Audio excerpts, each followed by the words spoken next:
Salve turma, sejam todos muito bem-vindos a mais um vídeo aqui no meu canal. E hoje nós vamos aprender sobre o que era uma bolsa de valores. Eu sei que muita gente já ouviu falar, talvez em jornais, né, ou por outras pessoas, mas o fato é que poucas são as pessoas que realmente entendem o que é uma bolsa de valores e como ela funciona. E se você quer aprender isso hoje, não deixe de assistir esse vídeo até o final. Mas antes disso, se inscreve aqui no canal e deixa aquele sininho das notificações ativo para que você possa receber conteúdos desse canal, para que você possa crescer na sua vida administrativa financeira, porque aqui nós liberamos conteúdos que vai te ajudar a administrar bem o teu dinheiro, também aí fazer investimentos em bolsa de valores, entre outras coisas envolvendo finanças. Se você conhece alguém também que você acha que gosta desse assunto ou que precisa desse conteúdo, você não deixa de compartilhar esse vídeo, não deixa de compartilhar esse canal. Também nos segue nas redes sociais, no Instagram e no Facebook, ok?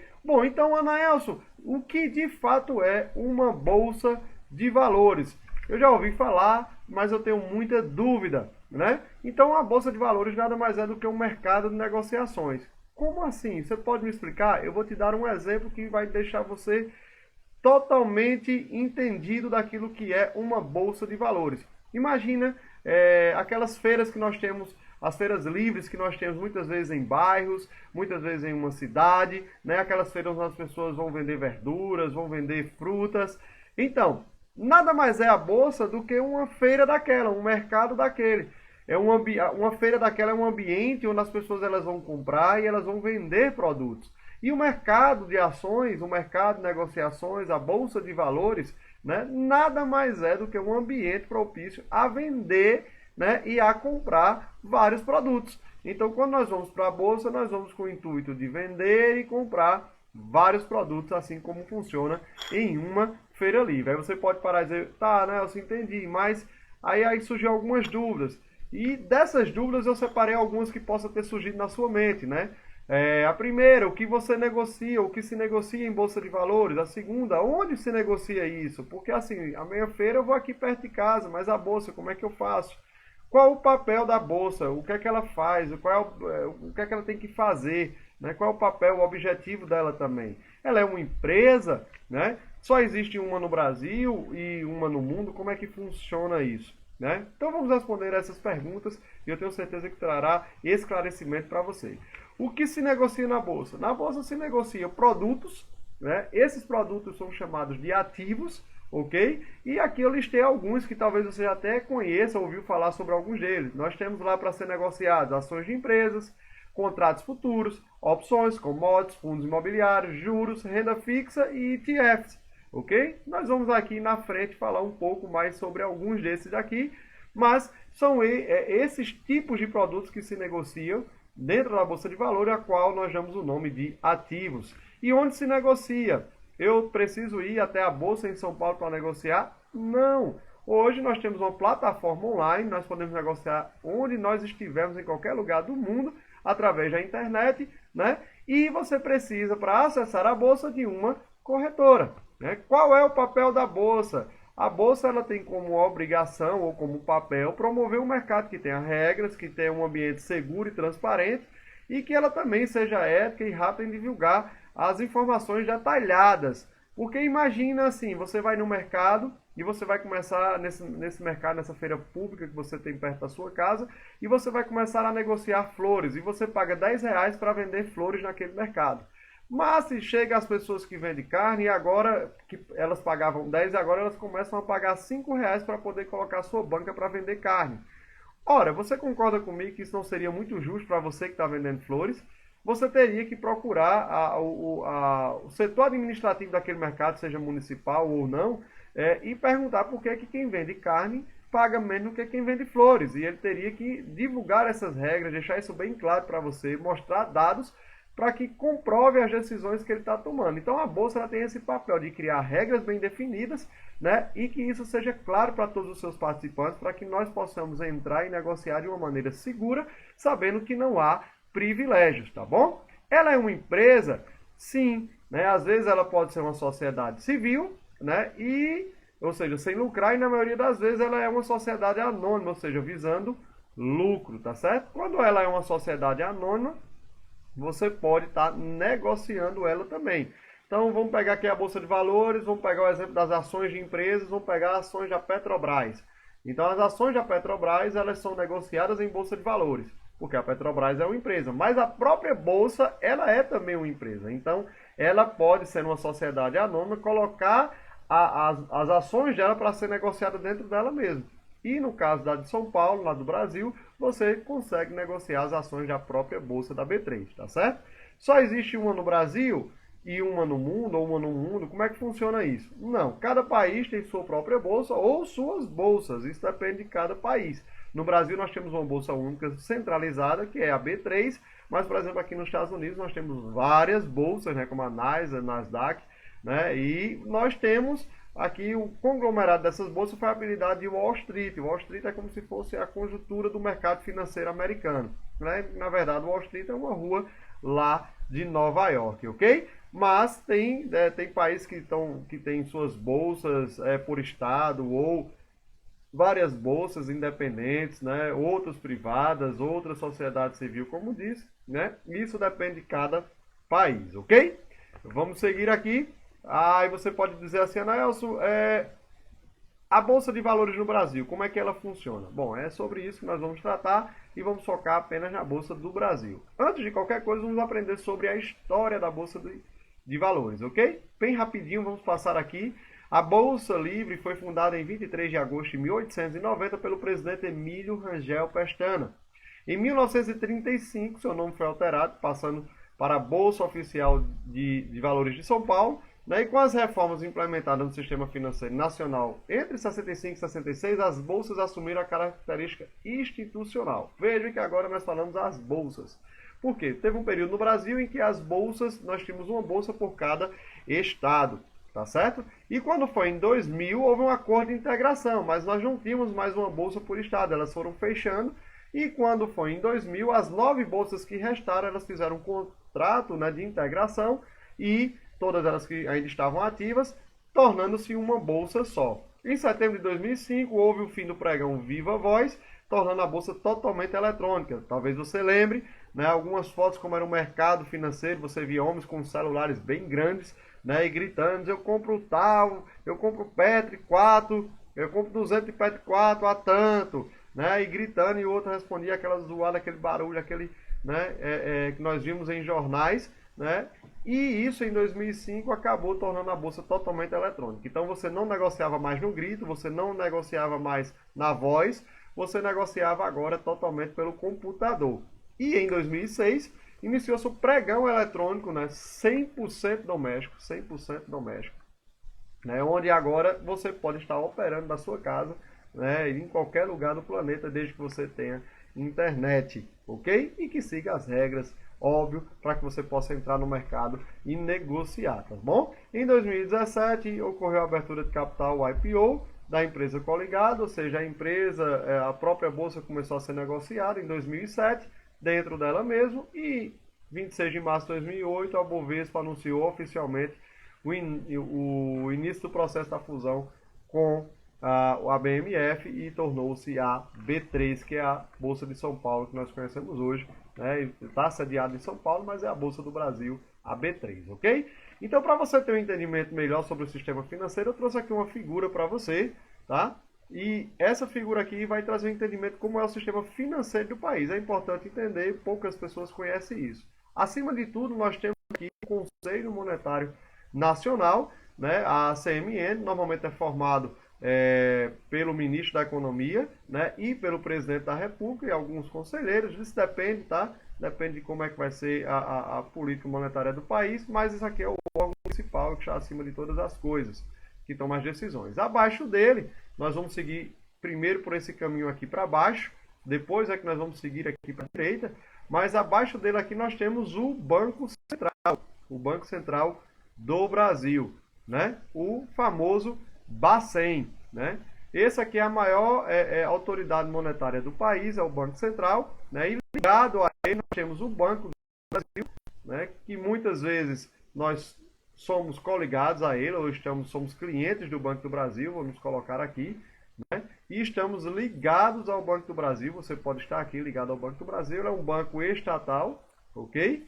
Nós temos também as instituições financeiras, as demais instituições financeiras que a gente vai ver logo em seguida, e nós temos o Banco Nacional de Desenvolvimento Econômico e Social, o BNDES. Muita gente faz confusão entre o Bacen e o BNDES, mas a verdade é que o Bacen, né, ele é o Banco Central do Brasil, o BNDES é um Banco Nacional para Desenvolvimento Econômico e Social. Então ele tem características diferentes, tem administração diferente e regras diferentes para que se atue.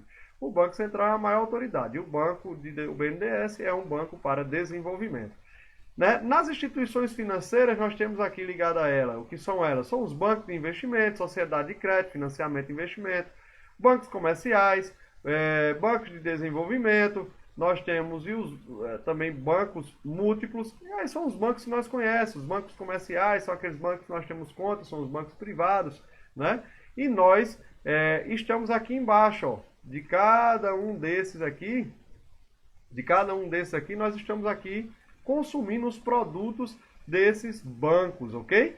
Né? E aqui nós temos à nossa direita, né, o sistema financeiro de habitação, né, de promoção de compras de casa, vendas de casa. Ligado a esse sistema financeiro de habitação, nós temos as associações de poupanças e empréstimos e sociedade de crédito imobiliário, onde nós também temos a Caixa, né, onde ela promove muito, né, venda ligado a casa, né, a financiamento de casa. E nós estamos aqui consumindo também esses serviços que é prestado no nosso país. Então tudo isso está regulamentado, né, pelo Banco Central e pela CMN, que é o Conselho Monetário Nacional, ok?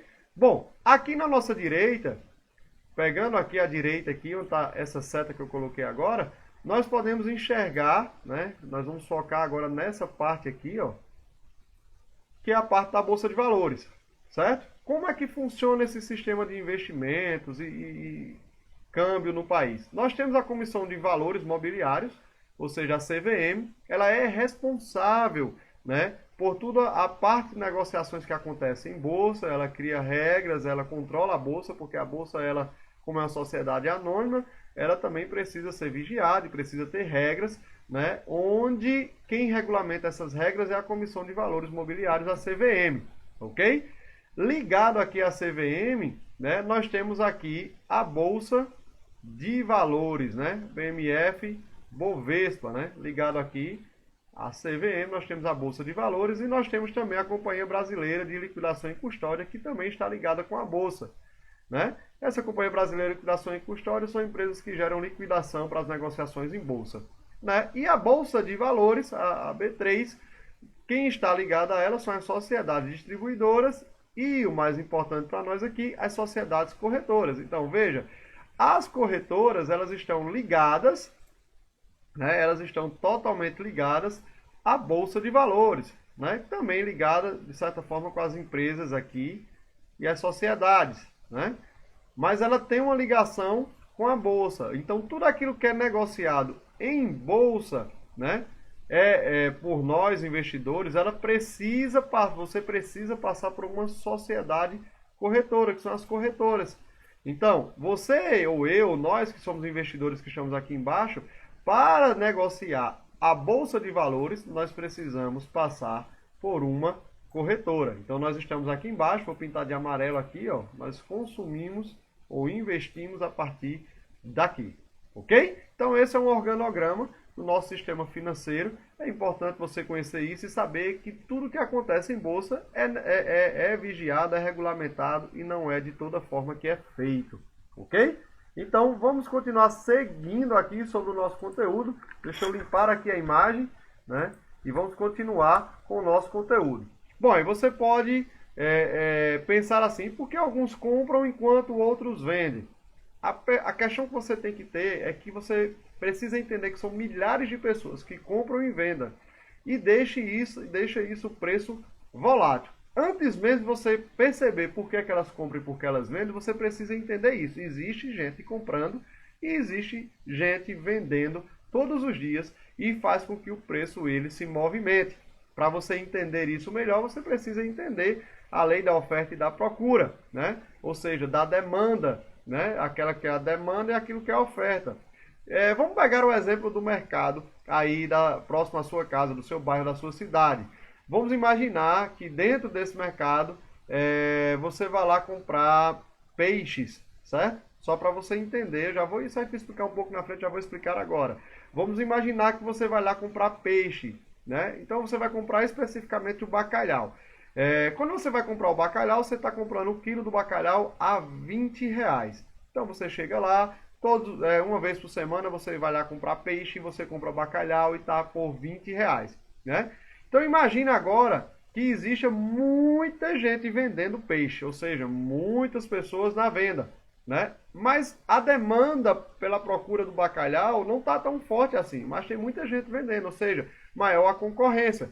Quanto mais pessoas vendendo e menos pessoas comprando, né? Consequentemente o preço tende a cair. Possa ser que tenha só apenas mais pessoas vendendo, ou possa ser também que tenha apenas menos pessoas comprando, e já é suficiente para fazer o preço se movimentar para baixo. E se eu tenho os dois, muita gente vendendo e pouca gente comprando, aumenta ainda mais a possibilidade do preço cair. Concorda comigo? Mas vamos supor que agora é Semana Santa, e nós sabemos que é cultural no Brasil, e também por tradições religiosas, as pessoas vão comer carne vermelha durante o feriado da Semana Santa. Então o que é que eles fazem? Eles vão comprar bacalhau. Então todos os vendedores, eles sabem que tem muita gente querendo comprar bacalhau. Embora que aumente ainda a quantidade de vendedores, mas a demanda para comprar bacalhau é muito maior. Tem muito mais compradores do que vendedores. E aí, como a procura é muito forte nessa época, né, eles se aproveitam, né, e colocam um preço mais caro, porque sabem que aqueles que compram têm a necessidade de comprar. Né? Por quê? Porque eles sabem que não vão comer carne vermelha. É uma necessidade. Veja a lei da oferta e a lei da procura. Consequentemente, quando você procura mais e tem menos oferta, isso faz com que o preço ele se mova para cima. E aí eu disse por que é que eles compram e por que eles vendem? Pela necessidade de cada um.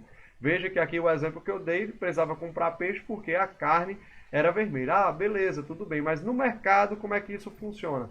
Aí tem vários motivos que levam as pessoas a comprar e vender no mercado financeiro. Podem estar fazendo apenas um trade, uma negociação rápida de um dia, de algumas semanas.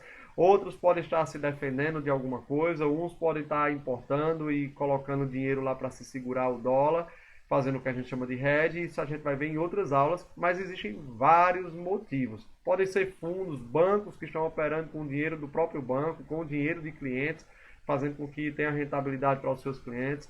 Então tem várias razões que levam as pessoas a comprar e vender no mercado de ações, ok?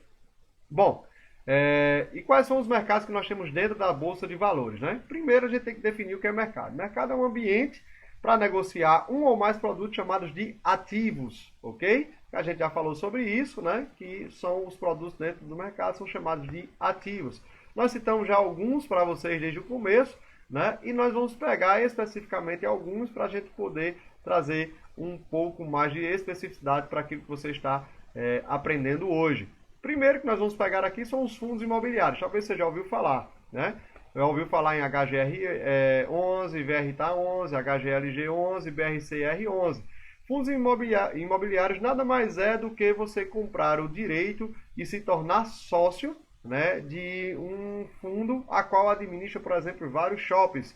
Então tem um fundo que ele tem 10 shoppings que ele administra, né, e ali eles alugam aquelas lojas para as pessoas montarem, né, aqueles espaços para as pessoas abrirem suas lojas dentro daqueles shoppings, né, e eles também colocam isso para ser negociado na Bolsa de Valores. Uma vez que eles colocam isso para ser negociado na Bolsa de Valores, né, os fundos imobiliários, ele abre parte daquilo que eles têm como patrimônio para que nós, investidores, possamos comprar. E nós ganhamos de duas formas. Nós ganhamos com a valorização do fundo, né? Que isso pode vir por vários fatores, por exemplo, a valorização dos prédios, quais são os shoppings, e aí valoriza também o preço, entre outras coisas mais.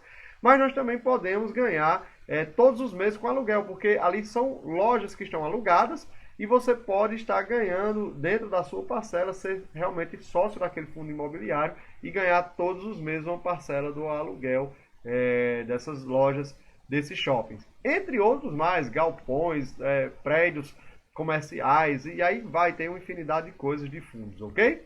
Temos também nossas ações, que com certeza você já ouviu falar, né? Talvez YouTube, que é do Itaú, Petro 4, Petrobras, Vale 3, que é a Vale, MRV que é MRV Engenharia, BID, que é o Banco Inter, TRPL4, Transmissão Paulista. As ações também são ações de empresas e tem empresas de vários tipos de setores, né? E você pode negociar. E o que é essa negociação? Como é que funciona? Como é que eu ganho dinheiro com isso? Você pode comprar a ação e se tornar sócio daquela empresa e você vai ter acesso aos lucros e dividendos. Elas vão pagar parte do lucro delas e dividendos. Ela é obrigada a dividir entre os seus investidores e nós vamos receber esses lucros e dividendos, que até hoje é isento de imposto de renda, né? E nós também podemos ganhar com a valorização da ação, ok? Outro aqui são os contratos futuros, né? Eu citei aqui apenas dois, dólar e índice, né? Que esse aqui, contratos futuros, por exemplo, dólar e índice, são derivativos, ou seja, deriva de ativos.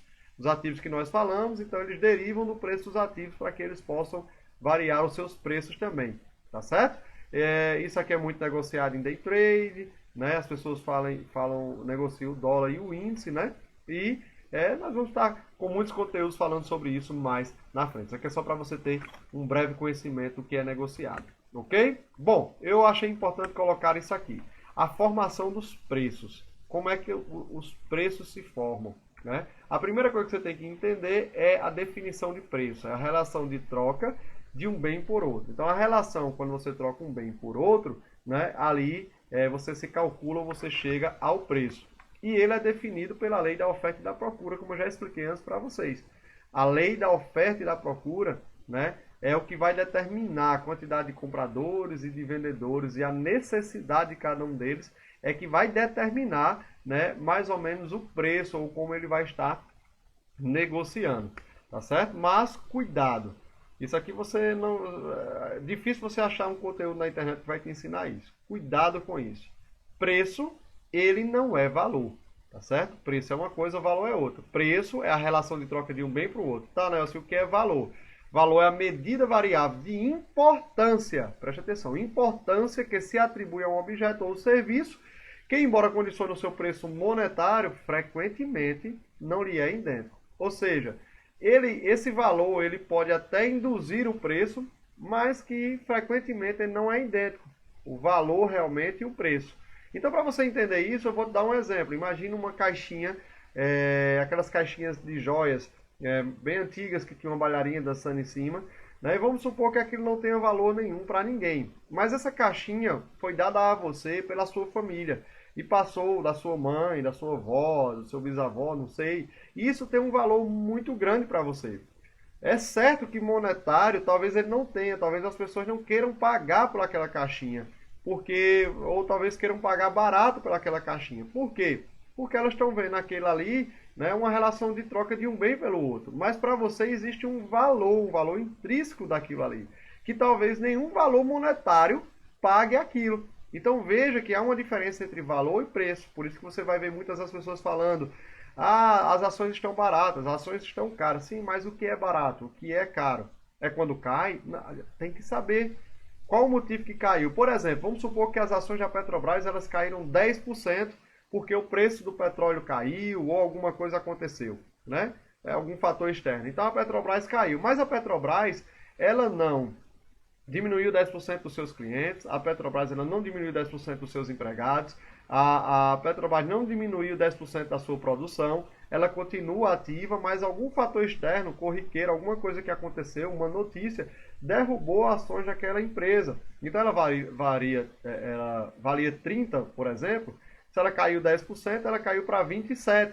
Então você diz, poxa, ela estava em 30, o preço realmente dela era 30, estava um preço justo, mas agora por conta disso o preço caiu para 27.